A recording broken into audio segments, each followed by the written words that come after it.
남자 취형 종자, 여자 취형 묘상.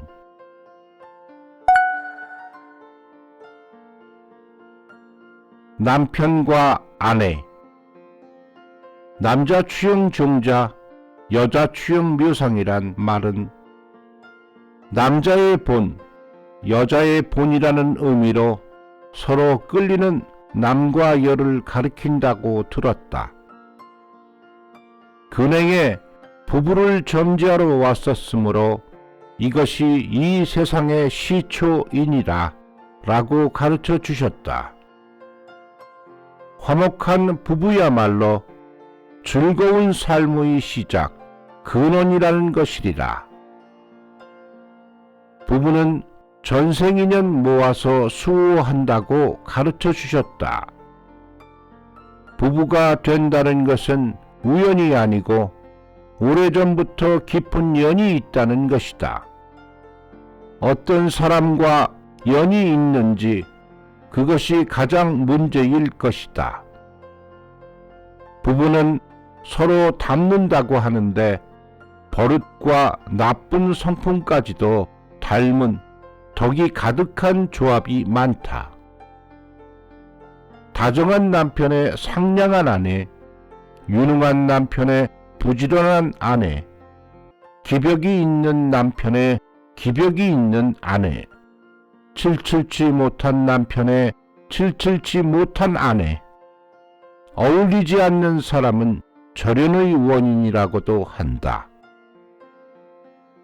딱 적당하기 때문에 연이 되는 것이리라. 지도 말씀에도 있다. 부부가 서로의 인연을 보고 지내는 것과 같은 것. 보며 지내는 인연 잘 들어라 들어라. 완전한 인간은 있을 리가 없다. 누구든지 부족한 부분 투성이다. 부족하기 때문에 서로 채우고 서로 도우며 살아간다. 그것이 부부라는 것이다. 남편과 아내가 하나가 되는 것이 아니라 남편과 아내로 하나인 거야 라고 어느 선생이 가르쳐 주셨다. 아내가 질병에 걸리면 가장 난처한 것은 아내가 아니라 건강한 남편 쪽이다. 남편이 무책임하게 되면 가장 난처한 것은 남편이 아니라 착실한 아내 쪽이다. 부부는 부족한 부분을 서로 메우도록 원래부터 되어 있는 것이라고 한다. 부족한 부분을 서로 메운다. 거기에 신기하게 부족한 부분을 서로 메워줄 수 있는 리가 되어져 오는 것이리라. 부부만이 아니라 부모 자식 간에도 동료 간에도 상사도 부하도 모두 자신의 인연에 있었던 것을 가까이 모아주신 것이다. 부족한 부분을 서로 메워가는 것이다. 거기에 서로 돕기가 생겨난다. 부부 원만은 즐거운 삶의 토대이다. 자녀가 행복하게 되는 것도 자손이 행복하게 되는 것도 모두 거기에 있다. 보는 것도 인연. 같은 전차에 타고 있어도 해변 쪽에 앉아있는 사람은 전망이 좋다. 반대로 벼랑에 가까운 산 쪽에 앉은 사람은 너절한 덤불만이 눈에 들어온다. 쾌적한 여행인지 아닌지는 전차가 문제인 것이 아니다. 어디에 앉을지, 어디를 볼지 그것이 문제인 것이다. 어디에 앉을까? 그것이 전생 인연이라고 생각한다. 자신이 부모를 선택해서 태어난 사람은 없다. 부모와 자식의 연만큼 신기한 것은 없을 것이다. 유전이라고 하면 그뿐이지만 얼굴도 닮았다. 부모가 자식이 되고 자식이 부모가 되어 서로 은혜보답을 한다.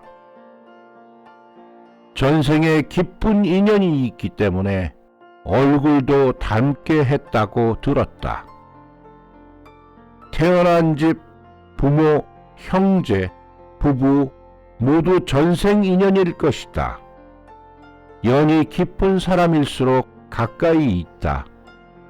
연이 없는 사람은 멀리 있는 사람, 이 세상은 덕으로 가득한 인생이라고 이야기하는데 어떤 사람이 모여올지, 어떤 일이 일어날지 부모 자식만이 아니라 전부가 덕으로 가득한 것이다.